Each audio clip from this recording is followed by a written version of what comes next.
Assalamualaikum warahmatullahi wabarakatuh. Halo teman-teman, apa kabar?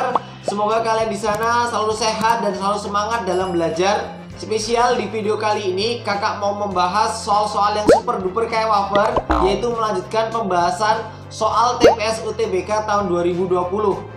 Ini adalah video bagian yang kedua ya teman-teman ya. Buat kalian yang belum nonton video bagian pertama, silakan teman-teman tonton dulu supaya lebih mantep belajarnya. Linknya udah aku sertakan di atas sini.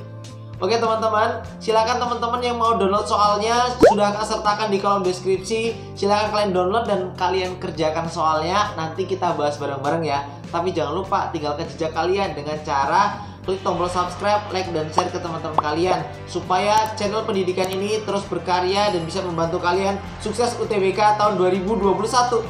Yuk langsung aja teman-teman, kita bahas soal-soalnya.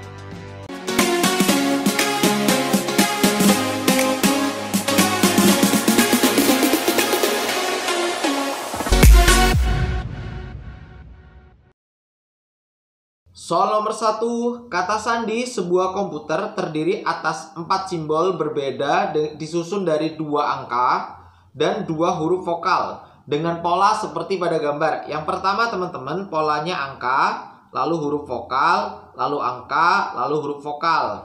Nah, susunannya kata sandi tersebut memenuhi ketentuan yang ada di bawah. Yang pertama, angka pertama harus genap ya. Angka genap itu dari 0, lalu 2, 4, 6, 8. Itu ya teman-teman ya untuk angka genapnya.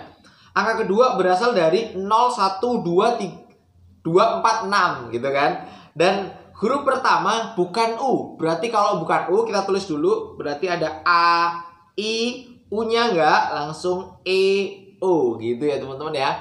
Dan huruf keduanya itu E. Nah sekarang banyak semua kata sandi yang dapat disusun adalah, karena di sini ada kata berbeda, berarti E-nya ini nggak kepake untuk huruf pertama. Berarti hanya A, I, O gitu kan ya. Karena E-nya sudah kepake nanti di huruf kedua. Yuk teman-teman, kalau kalian ngerjain dengan cara seperti ini, misalkan kalian tulis di sini 1, 2, 3, 4. Kalian tulis angka vokal, dan angkanya kalian tuliskan 0, 2, 4, 6, 8. Misal ya, ini misal ya. Dan di sini yang kemungkinannya adalah 0, 1, 2, 4, 6. Nah, kalau hanya dengan satu syarat seperti ini, misal kalian yang angka di depan itu kepake 6. Berarti yang kalian isi di sini adalah kepake 6, berarti 1, 2, 3, 4, 5. 5 angka di depan kan ya. Misal sudah kepake angka 6, maka di sini 6-nya udah kepake kan, tinggal 1, 2, 3, 4, hanya 4. Gitu ya teman-teman ya. Tapi ada tapinya nih. Tapi kalau yang kepake misalkan 8, di sini ini 5-5-nya bisa masuk, maka di sini 5. Nah, jadi yang benar yang mana Kak? 4 atau 5. Nah, kalau terjadi kasus seperti ini, maka teman-teman nggak boleh dengan satu cara seperti ini. Caranya kita ubah menggunakan cara kedua, yaitu menggunakan 2 syarat. Syaratnya kita langsung pisah ya.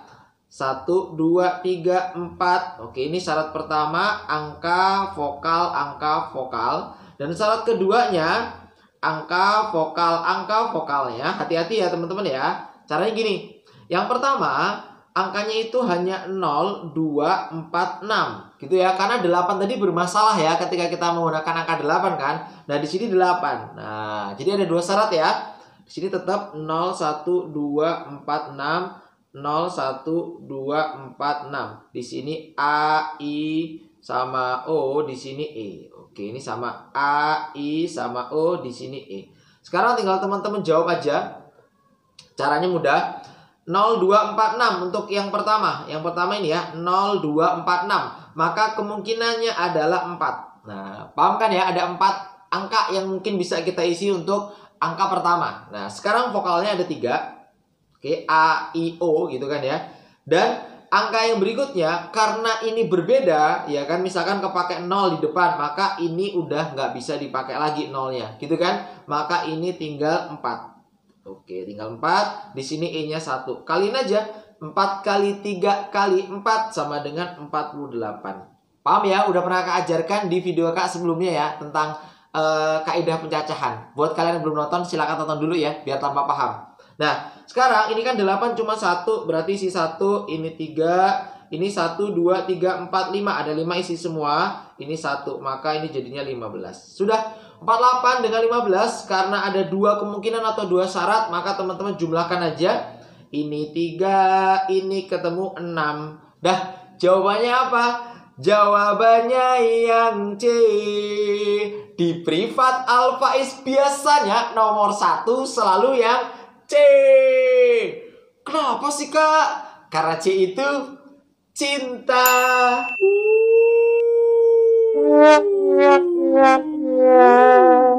Semangat buat teman-teman yang belajar TPS UTBK 2020. Semoga ini bisa jadi bekal kalian sukses UTBK tahun 2021. Semangat semuanya ya. Lanjut ke soal berikutnya.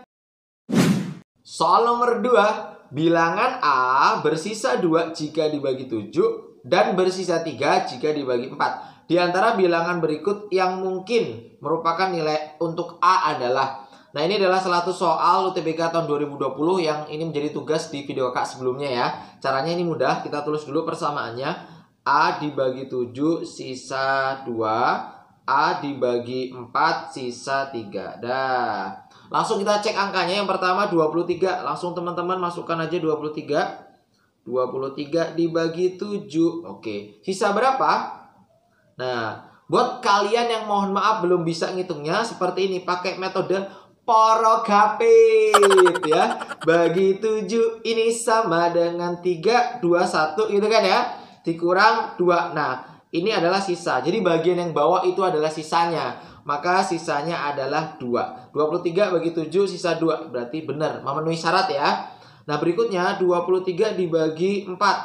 Jadi kalau kalian hitung dengan cara tadi, maka sisanya adalah 3 ya kan. Karena 4 kali 5 20, 20 tambah 3 ketemu 23. Maka yang satu memenuhi. Kalau satu benar, auto 3 juga benar. Nah, gitu teman-teman. Tinggal kita buktikan pernyataan kedua ya. Bantuin yuk yang master-master. Pernyataan kedua berarti 51 dibagi 7 sisanya. Oke. 7 kali 7 49. 49 ditambah 2 pas 51. Berarti ini sisanya 2. Kalau kalian pengen mudah pakai cara porogapit ya. Oke. Ini bener ya. 51 kalau dibagi 4 juga sisanya bakal 3. Berarti poin kedua juga benar. Nah, tinggal kita buktikan satu lagi teman-teman, yaitu pernyataan keempat. Nah, caranya gampang. Kakak yakin kalian bisa. 87 dibagi 7 gitu kan ya, sisa berapa? Oke, kita pakai manual ya, coba ya. 87 bagi 7 berarti ini ketemu 1, ini 7 kurangin 17, ini 2. Berarti 4 ya. Ya benar ya, 2 ya, 14 ya. Berarti ini sisanya 3. Nah, sisanya 3. Ini sisa 3. Sedangkan tadi kan kalau A di sini ya, A dibagi 7 itu sisanya harus 2. Ini 3. Berarti pernyataan 4 salah, teman-teman. Maka ini salah nih. 1, 2, 3 yang benar jawabannya apa? Jawabannya yang A. Mantap. Soal nomor 3. Diberikan 4 bangun datar. Yang pertama segitiga sama kaki, bukan sama sisi. Yang kedua layang-layang. Yang ketiganya persegi panjang. Dan keempatnya belah ketupat, tetapi bukan persegi ya. Banyak bangun yang memiliki 2 simetri putar dan 2 simetri lipat adalah. Ini kayak pelajaran SD, tapi ini soal asli loh UTBK tahun 2020. Nah, jadi ngerjainnya kita buat aja dulu segitiga sama kaki yang pertama ya. Oke. 1, 2, 3. Nah, sorry ya teman-teman, gambarnya kayaknya kurang cantik. Kita ulang lagi ya. 1, 2, 3. Oke, paham ya? Nah, sekarang di segitiga sama kaki berarti ini kakinya sama ya. Kalau akak garis sebuah garis gitu, buat sebuah garis di sini. Nah, ya. Ini garisnya akan membagi 2 segitiga sama kaki. Berarti dia memiliki 1 simetri lipat aja. Jadi cuman ini. Kalau dilipat, ini misalkan A, B, C. Jadi nanti A bakal ketemu dengan B. Nah, jadi punya 1 simetri lipat teman-teman ya. Jadi di sini kan yang diminta 2 simetri putar dan 2 simetri lipat. Berarti ini jelas salah. Untuk simetri lipatnya aja udah salah ya. Kita lanjut untuk soal nomor 2 teman-teman. Di soal nomor 2 atau ini poin yang kedua yaitu layang-layang. Gampang nih buat layang-layang nih ya. 1, 2, 3, 4. Nah, kurang lebih seperti itu ya. Layang-layangnya agak miring-miring gitu. Kalau terbang langsung jatuh ini ya. Berarti teman-teman kita garis aja nih. Mohon maaf nih kalau gambarnya nggak cantik ya. Oke, garis gini. Yaps, ini garis. Nah, gitu ya. Nah, kalau kita garis, misalkan di sini ada A, ini B, ini C, ini D. Nanti B bakal ketemu dengan D, gitu kan ya. Dan ini cocok, bisa dilipat, satu simetri lipat. Namun ketika A dengan C kita gabungkan, ini tidak cocok ya. Karena panjang ini sama ini beda. Maka dia juga hanya memiliki satu simetri lipat. Berarti yang kedua salah. Paham ya teman-teman ya? Yang ketiga itu bentuknya adalah persegi panjang. Kita gambar aja ya teman-teman ya. 1, 2, 3, 4. Oke, persegi panjang. Kalau kita beri nama A, B, C, D. Nah, dan kita kasih garis juga ya teman-teman ya. Ini misalkan 1, ini 1. Nah, gitu ya. Duh, sorry ya. Nggak pas garisnya. Oke, yaps. Nah, kurang lebih seperti itu. Nah, kalau kita lipat, ini punya 2 nih. Ini lipatan pertama, ini lipatan kedua. Jadi 1, 2 dilipat punya 2 lipatan. Ketika diputar, teman-teman, ini juga akan memiliki 2 simetri putar. Maka yang ketiga memenuhi. Gampang kan? Ini kayak pelajaran SD ya. Yang keempat adalah bentuk belah ketupat tetapi bukan persegi. Bentuknya kayak gini kurang lebih ya. 1, 2, 3, 4. Nah ya, kalau kita buat sebuah titik yaitu A, B, C, D, kita garis di sini teman-teman. Garis 1, 2. Nah, ini kalau kita lipat memiliki 2 simetri lipat dan 2 simetri putar. Maka jelas ya, yang persegi panjang masuk, terus belah ketupat yang bukan persegi juga masuk. Berarti pertanyaannya, banyaknya bangun yang memiliki tepat 2 simetri putar dan tepat 2 simetri lipat adalah jawabannya yang C. Ada 2 ya teman-teman ya. Paham kan ya? Lanjut ke soal yang lebih sulit. Soal nomor 4, segitiga ABC sama kaki dengan AC sama dengan BC. Jika garis CF, AD, dan BE berpotongan di tepat satu titik ya teman-teman ya. Berapakah sudut ACF? Nah, putuskan apakah pernyataan 1 dan 2 cukup untuk menjawab soal. Nah, di soal UTBK 2019, 2020 itu banyak soal-soal tipe seperti ini. Jadi kakak sarankan buat kalian pejuang 2021, yuk pelajari materi ini. Ini kecukupan data banyak keluar ya. Di video-video kakak sudah banyak soal-soal tentang kecukupan data. Silakan teman-teman cek, semoga bisa membantu ya. Oke teman-teman, jangan lupa tinggalin like-nya biar tambah semangat bikin kontennya. Oke, yuk langsung aja ya. Kita bahas soal nomor 4. A, B, C, D-nya di sini, ini E-nya, ini F-nya. Kak siapin dulu ya. Ini A, ini B, ini C, ini F, ini E, ini D, gitu kan. Nah sekarang AD dan BE adalah garis bagi. Garis bagi itu membagi 2, nanti sudutnya sama. Berarti di sini sama di sini, di sini sama di sini sama. Tetapi pernyataan 1 ini nggak cukup buat jawab pertanyaan kita. Ya udah deh, ini kita nggak tahu nih berapa sudutnya, gitu kan? Ya udah, ini sama tapi kita nggak tahu. Nah ini sama tapi nggak tahu. Udah, berarti ini tidak cukup. Oke. Coba cek yang pernyataan 2. Sudut DAB adalah 30. DAB. Oke, DAB. Oke. DAB ini 30. Oke, 30. Ya udah, nggak cukup juga ya teman-teman ya. Di sini sama kaki ya. Ini apakah 30 ya kita juga belum tahu banget ya. Ini di sini juga kita nggak tahu nih berapa sudutnya. Ya udah, pernyataan 2 juga nggak cukup. Nah, sekarang kalau 1 nggak cukup, 2 nggak cukup, teman-teman coba gabungkan pernyataan 1 dengan 2 ya. Setelah itu baru kita simpulkan.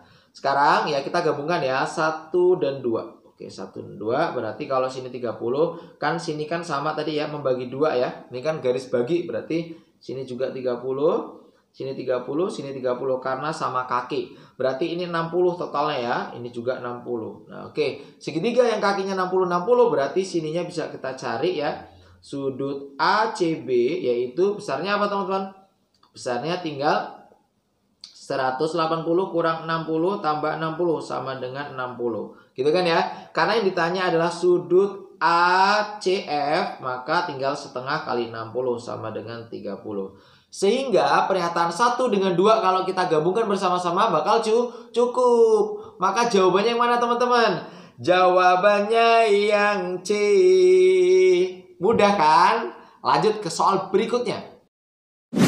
Soal nomor 5. Peningkatan hasil tangkap ikan per hari berkisar 0,2 ton sampai dengan 0,4 ton. Hari ini hasil tangkapan ikan 40 ton, teman-teman. Manakah hubungan yang benar antara kuantitas P dan Q berdasarkan informasi yang diberikan? P-nya itu 6, Q-nya itu waktu yang diperlukan berapa hari agar hasil tangkapan ikan 42 ton. Berapa nih kira-kira nih? Ini mudah banget ini caranya. Oke, ada yang bisa jawab? Silakan jawab. Benar atau salah? Oke, sudah ya.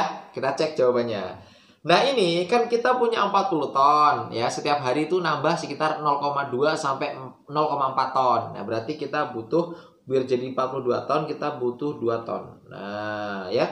Jadi ini kita bagikan, ini kisar nih, berkisar dari 0,2 sampai 0,4. Berarti minimalnya kalau bertambah 0,2 ton, gitu kan ya teman-teman ya. Berarti tinggal 2 dibagi 0,2. Berarti ini butuh 10 hari. Nah, 10 hari berarti nilai Q-nya untuk Q yang minimal ya, minimumnya untuk minimum bertambah 0,2 ton itu perlu waktu 10 hari gitu kan. Nah, sedangkan untuk yang berikutnya seret. Nah, gitu ya. Ini berarti tinggal 2 ton ya untuk maksimum. Kan maksimum dia bertambah 0,4 ya. 0,4 ton ya teman-teman ya. Maka ini tinggal Q-nya 2 dibagi 0,4 sama dengan 5 hari. Nah ya, berarti Q yang pertama kurang lebih 10 hari, Q yang kedua kurang lebih 5 hari. Berarti nggak bisa dibandingkan dengan P. Kenapa? Karena P-nya di sini 6. Berarti untuk kasus ini P kurang dari Q. Tapi untuk kasus ini P-nya 6, P lebih dari Q. Sehingga ini tidak cukup untuk menjawab soalnya kan. Maka jawabannya yang mana? Jawabannya yang di... Paham kan untuk kasus soal seperti ini ya. Nanti kakak bakal bahas soal UTBK dalam per bab gitu. Materinya per bab biar kalian tambah paham ya teman-teman ya. Oke, jangan lupa ya buat kalian yang baru bergabung, klik tombol subscribe-nya, aktifin loncengnya biar nanti tahu notifikasi kalau kakak upload video baru. Oke, teman-teman lanjut ya ke soal berikutnya. Nah, untuk soal nomor 6, silakan teman-teman kerjain di rumah ya buat latihan biar semakin mantap. Nanti jawabannya bisa kalian tuliskan di kolom komentar atau kalian kirimkan ke Instagram kakak, langsung DM aja ya. Namanya Febri Irawan Faiz. Oke teman-teman, buat kalian juga yang mau gabung di grup belajar bareng Priwat Al Faiz, langsung aja DM kakak. Nanti di situ kakak akan berikan kalian link grup belajar bersama, yaitu link grup Telegram. Oke, semoga video kakak bisa bantuin kalian ya sukses UTBK tahun 2021. Jangan lupa klik tombol subscribe, like, dan share ke teman-teman kalian. Semoga channel pendidikan ini bisa terus berkembang dan berkarya dan bisa bantuin kalian semua sukses UTBK tahun 2021. Terima kasih ya teman-teman ya. Sampai jumpa. Assalamualaikum warahmatullahi wabarakatuh.